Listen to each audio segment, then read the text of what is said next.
Impressões digitais da criação. Versão brasileira Dublamix, Rio.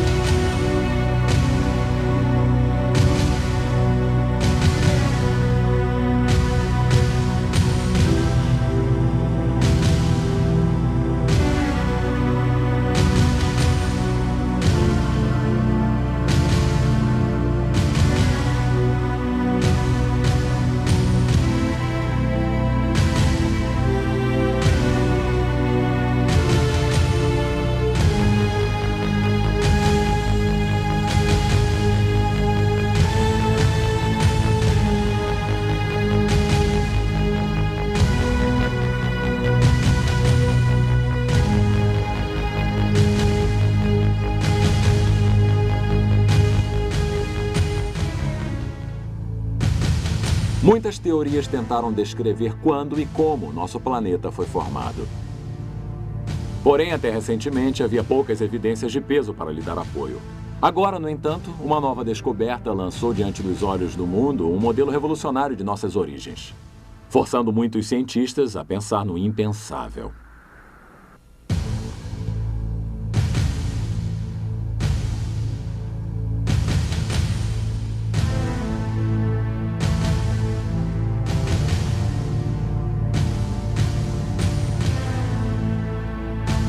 A evidência surpreendente e nova é encontrada nas profundezas da Terra, embaixo de camadas de rochas sedimentares em suas rochas primordiais, os granitos. Neles, pequenos pedacinhos de matéria radioativa são formados, o que os cientistas chamam de radiohalos. Eles deixaram vestígios reveladores, criando uma esfera descolorida ao redor deles. Os cientistas conseguem identificar precisamente que tipo de material ocasionou esses halos radioativos através da medição de seu tamanho. Um cientista americano, o Dr. Robert Gentry, examinou mais de 100 mil de tais fenômenos. O Dr. Gentry descobriu uma espécie de halo radioativo que não deveria existir. De fato, de acordo com todo o princípio básico da teoria evolutiva, não poderia estar lá. É impossível. Porém, após anos de experiências e de testes, agora não restam dúvidas. Eu identifiquei radiohalos de polônio nos granitos da base da Terra. Na América, Canadá, na Escandinávia, na Europa, na Rússia, no Japão e em Madagascar. Isso é extraordinário, porque esses isótopos de polônio possuem uma existência fugaz. Uma vez eu identifiquei a ocorrência de polônio-218 por alguns minutos, antes que se decompusesse em outro elemento. E apesar disso, esse elemento radioativo deixou marcado seu halo identificador no granito sólido, principalmente nessas amostras das White Mountains em New Hampshire e de Eiji, no Japão. No granito, os halos são encontrados nesse mineral escuro chamado mica. A mica precisa ser cortada bem fina ou retirada com uma fita adesiva, então colocada numa placa de vidro antes que os halos possam ser observados.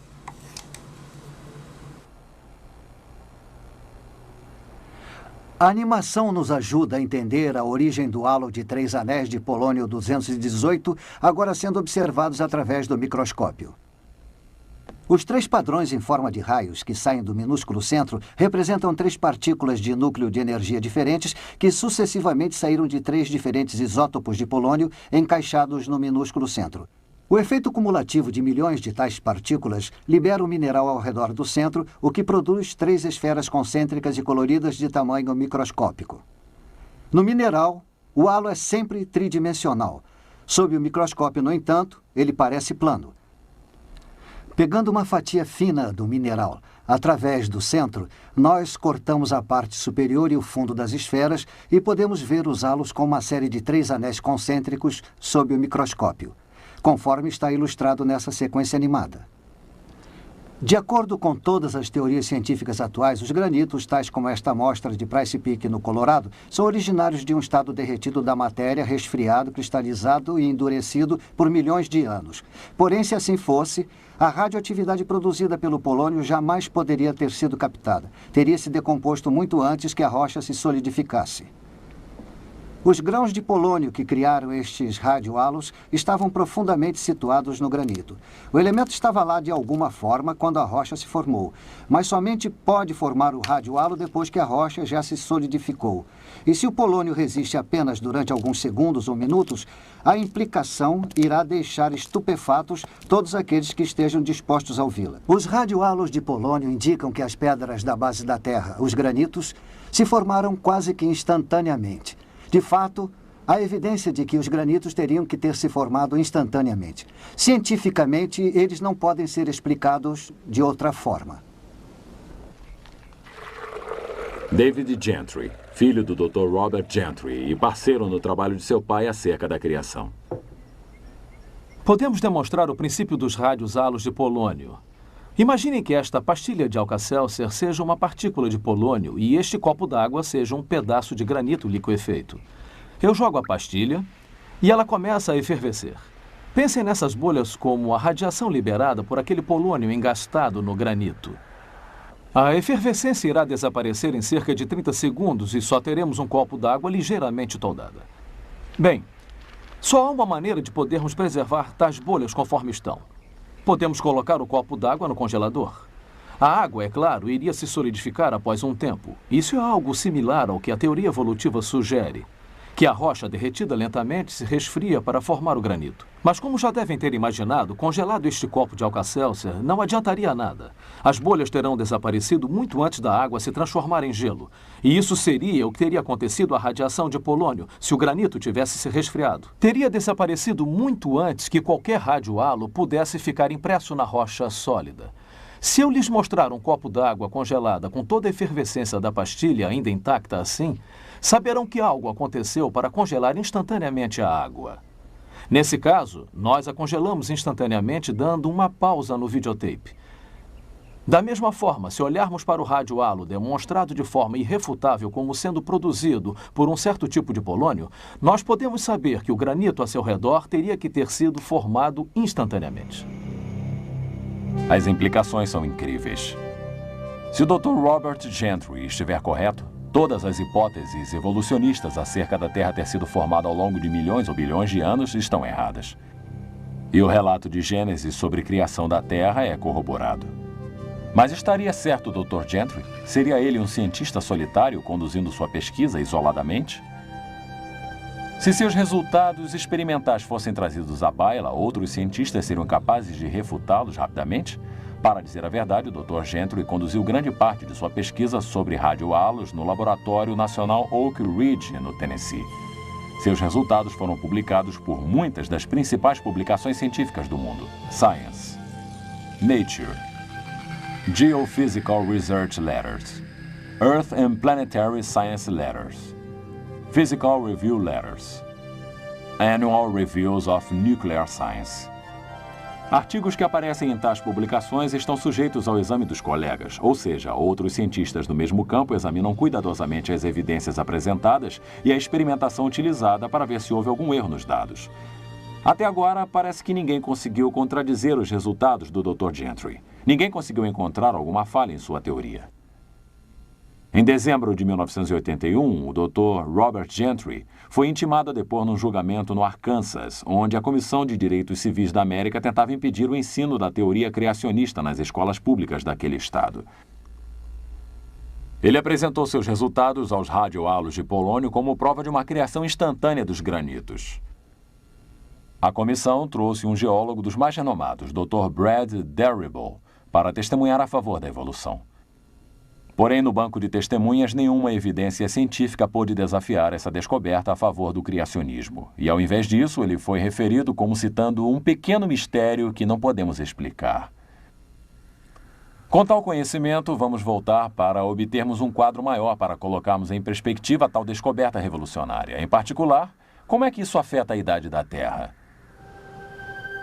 Todas as tentativas para estabelecer a idade da Terra estão baseadas na decomposição da radioatividade. Como elementos como o urânio e o polônio são instáveis, seus átomos tendem a se decompor através da perda de partículas alfa.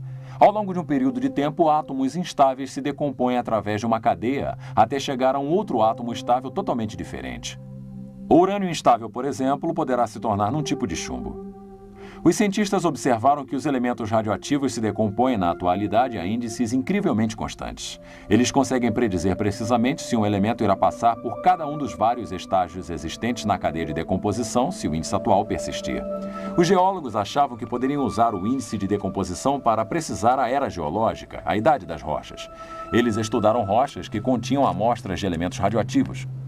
Utilizando um equipamento científico complexo, eles examinam vestígios de urânio no granito, por exemplo, e calculam precisamente quanto de urânio se decompôs em chumbo na rocha. Então, baseados nos índices atuais de decomposição, eles se reportam à era quando aquele urânio começou a se decompor. Este, afirmam eles, seria o ponto de origem da rocha. Um pedaço de rocha de granito foi colocado nesse equipamento, que é uma microsonda medidora de íons. Ela mede a proporção de urânio até o chumbo numa determinada amostra. Imaginando o processo de decomposição atual seguindo ao contrário, teorias convencionais sobre a idade da Terra nos dizem que esta rocha aqui na máquina tem 1 bilhão de anos de idade. A questão é, estariam essas teorias corretas? As técnicas para precisar a idade se baseiam no mesmo princípio. Os índices atuais de decomposição radioativa, que são constantes, são usados para computar o que os cientistas imaginam ter acontecido no passado. Isso envolve uma premissa. Não há nada discutível a respeito do índice de decomposição de vários elementos instáveis. Isso foi estabelecido através da observação e medidas como fatos científicos. E a proporção de urânio com relação ao chumbo em várias amostras de granito não está em questão. Porém, o que não foi alvo de observação e de medição foi o que aconteceu no passado distante. Isso até a descoberta do Dr. Gentry, como veremos. Todos os métodos convencionais de determinação da idade da Terra são baseados numa grande premissa. O que está acontecendo agora é exatamente o que aconteceu em todos os pontos desde o início dos tempos até o presente. Este é conhecido como sendo o princípio uniformitarista, que diz que a lei natural pode explicar tudo e que nenhum milagre feito por Deus jamais ocorreu. Outra ilustração pode nos ajudar a compreender como isso se relaciona à idade da Terra. Imaginem que esta torneira pingando represente o índice atual de urânio se decompondo em chumbo. E este balde parcialmente cheio com água represente o chumbo acumulando nas rochas de granitos que escavamos na crosta terrestre.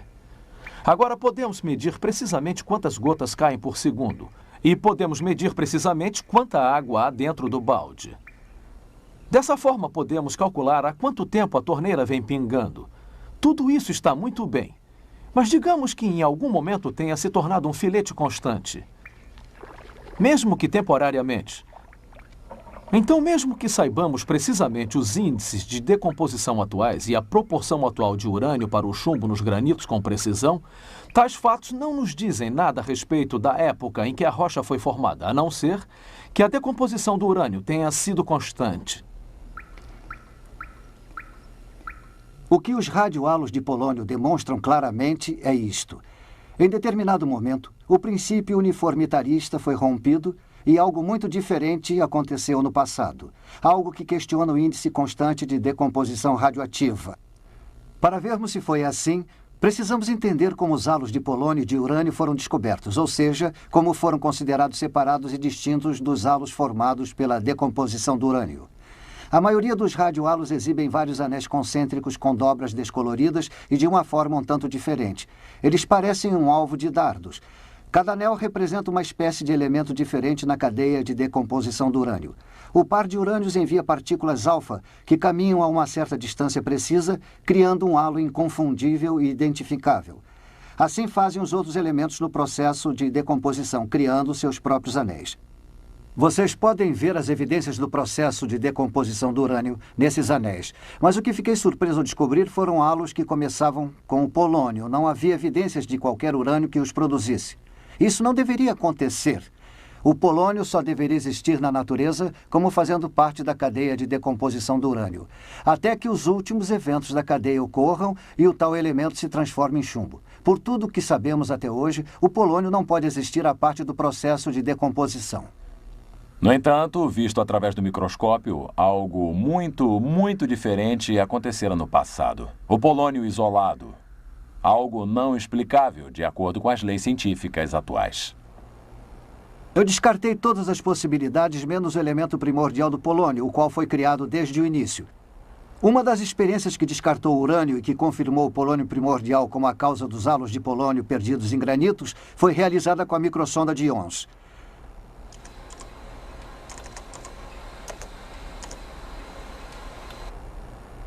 A microsonda utiliza um fino feixe de íons para analisar pequenas matérias microscópicas liberadas.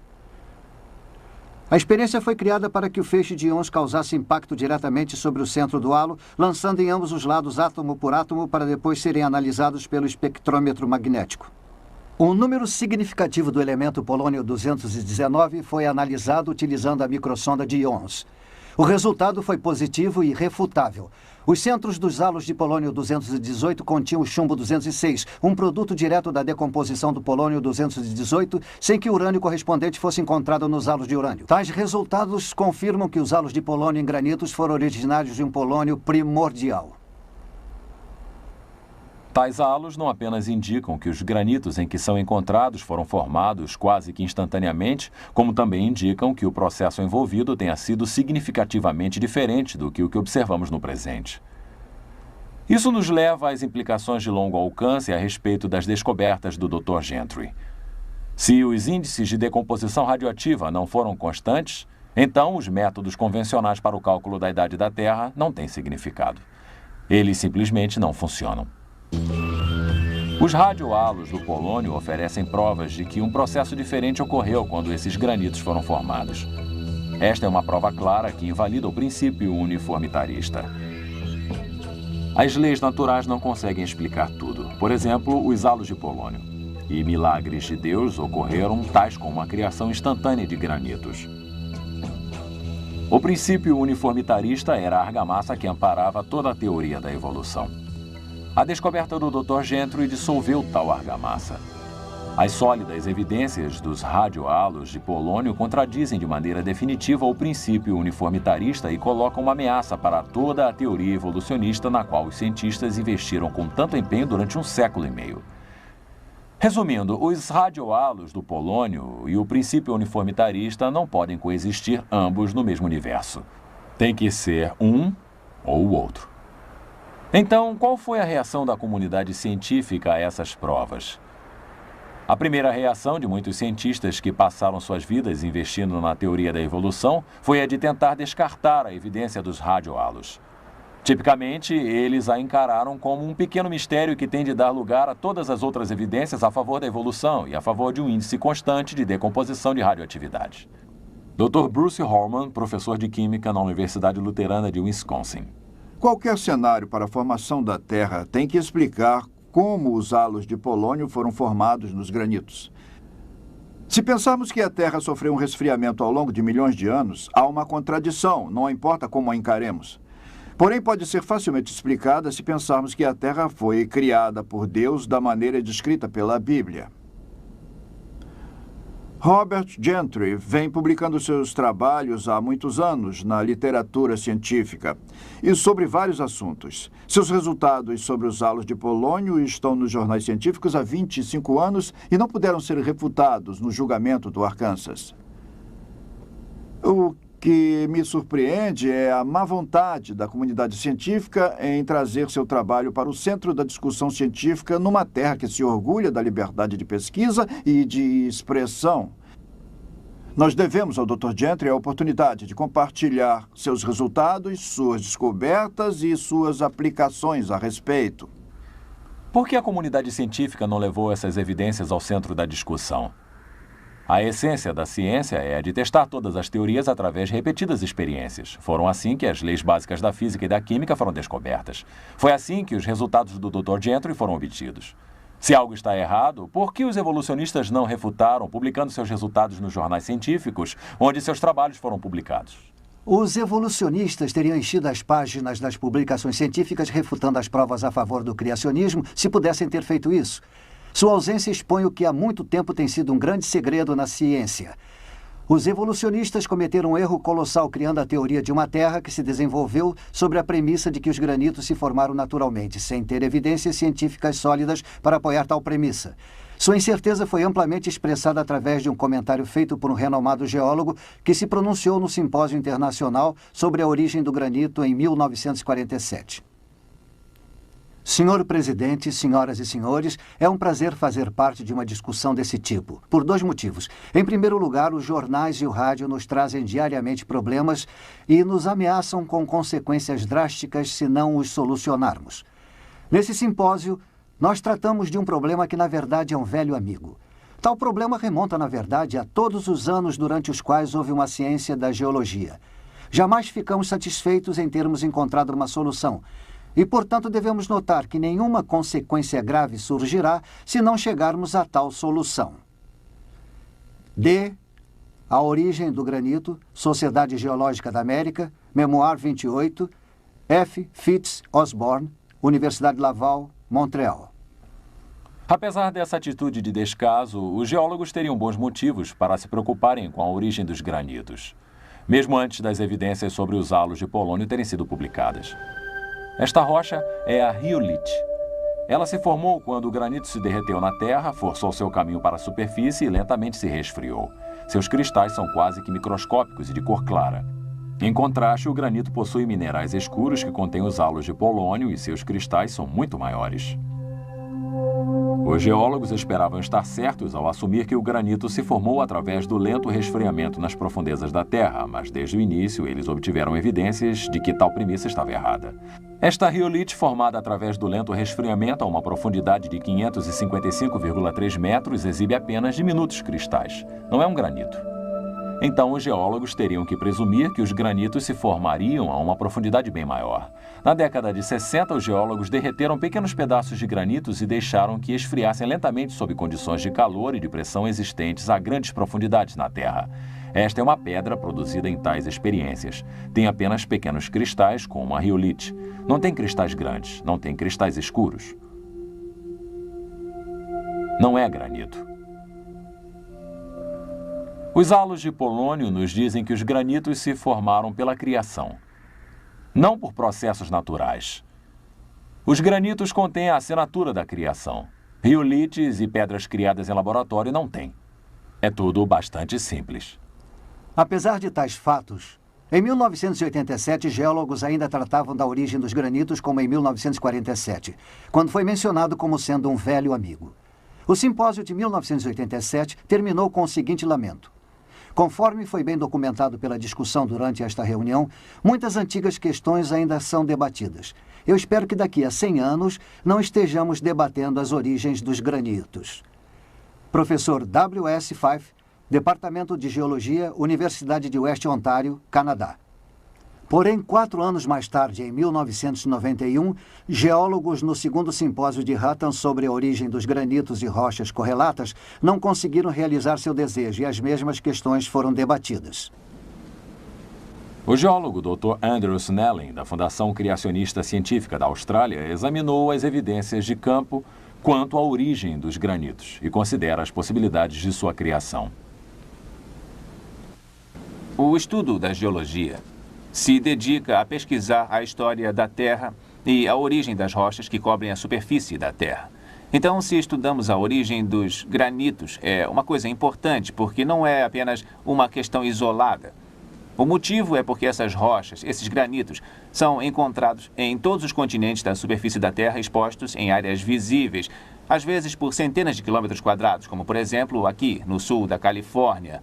Essas rochas estão expostas na cordilheira de montanhas que forma a espinha dorsal dessa região. Então, lidar com a questão da origem dos granitos é de fundamental importância para entendermos o desenrolar da história da Terra. Quando respondemos à pergunta sobre a origem dos granitos, nós podemos nos reportar à literatura científica convencional, onde há a ideia que a maioria dos cientistas propõe de que tais rochas, os granitos que vemos aqui expostos nessas montanhas atrás de nós, se originam da época em que um material aquecido chamado magma existia nas profundidades abaixo da superfície da Terra. Ele supõe que ele tenha se resfriado lentamente ao longo de vários milhões de anos. E eu sugiro que milhões de anos de erosão do material que cobria o granito tenha agora sido exposto à nossa visão para que nós estudemos a questão. É isso que lemos na maior parte da literatura, se não em todos os livros. O que nos é ensinado como o saber convencional relativo à origem dessas rochas. Para responder a essa pergunta sobre a origem dos granitos e para vermos se a sabedoria convencional seria a explicação correta, nós precisamos examinar as relações de campo do granito, como ocorre o granito e como ocorre em relação a outras rochas.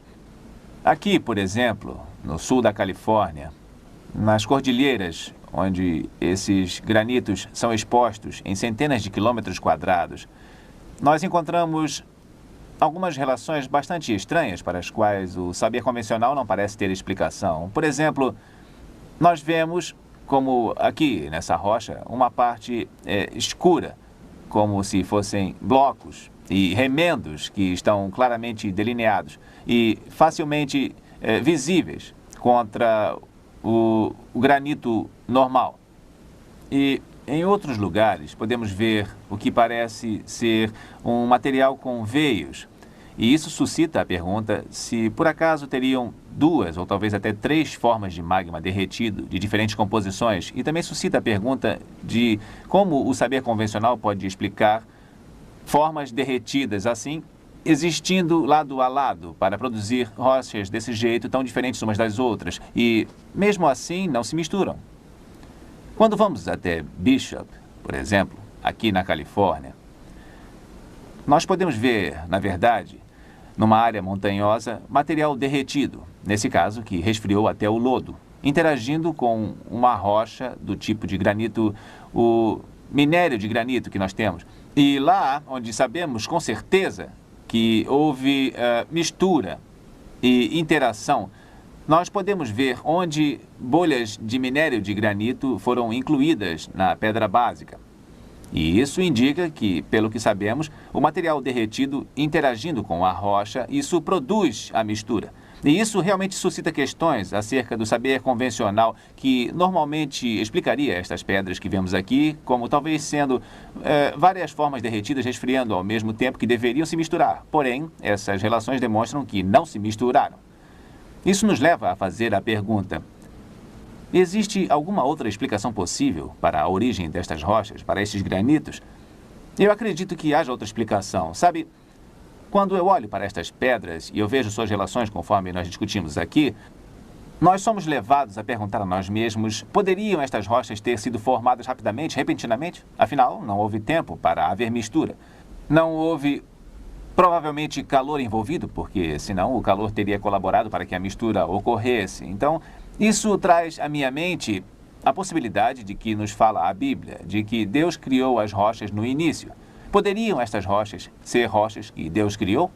A Bíblia nos diz que no começo Deus criou a terra, Ele criou o solo. Isso significa que Ele criou as rochas. Poderiam estas rochas, esses granitos, ter tido uma origem súbita, criada por Deus? É significativo neste contexto que, portanto, não apenas observemos as relações de campo, mas também devemos olhar tais rochas no microscópio. Porque no microscópio, ao examinarmos estas rochas, poderemos ficar cientes de que existem provas sólidas, que já foram descobertas há algum tempo, a respeito de partículas nestas rochas, uma radioatividade que sugere de maneira enfática que estas rochas tenham sido criadas por Deus. Uma assinatura indicadora de tal radioatividade surgindo do nada por alguns momentos, deixando sua marca no granito sólido, nos fala de uma criação instantânea como as bolhas congeladas no copo de Alka-Seltzer. Algo extraordinário aconteceu quando estas rochas se formaram. Algo que desafia todas as leis físicas que atualmente observamos. A evidência foi apreendida pelo granito. E no microscópio podemos ver o pequeno mistério da criação, halos de polônio. Eles são um mistério apenas para aqueles que estão determinados a permanecer com a teoria de uma Terra com bilhões de anos de idade. Para aqueles dispostos a aceitar o relato de Gênesis de uma criação recente e súbita, os halos são perfeitamente compreensíveis. Eles se encaixam no quadro bíblico encontrado nas próprias rochas criadas no início da semana da criação. No princípio, Senhor, lançastes os fundamentos da terra. Hebreus 1:10. Pois ele falou, e tudo se fez. Ele ordenou, e tudo passou a existir. Salmos 33:9. Os halos radioativos de polônio oferecem provas sólidas de que as rochas que são a base da Terra, os granitos, foram criados quase que instantaneamente. Para o Dr. Robert Gentry, aqueles anéis de coloração pálida são quase como se fossem as impressões digitais de Deus, a assinatura da criação.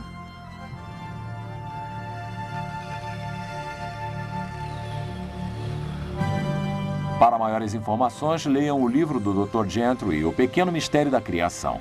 Para obter seu exemplar, ligue para 1-800-467-6380. Em nosso próximo vídeo, A Verdadeira Idade da Terra, iremos apresentar evidências científicas que irão provar que a Terra foi criada recentemente, refutando a teoria de que a Terra tenha sido formada ao longo de bilhões de anos através de eras evolutivas.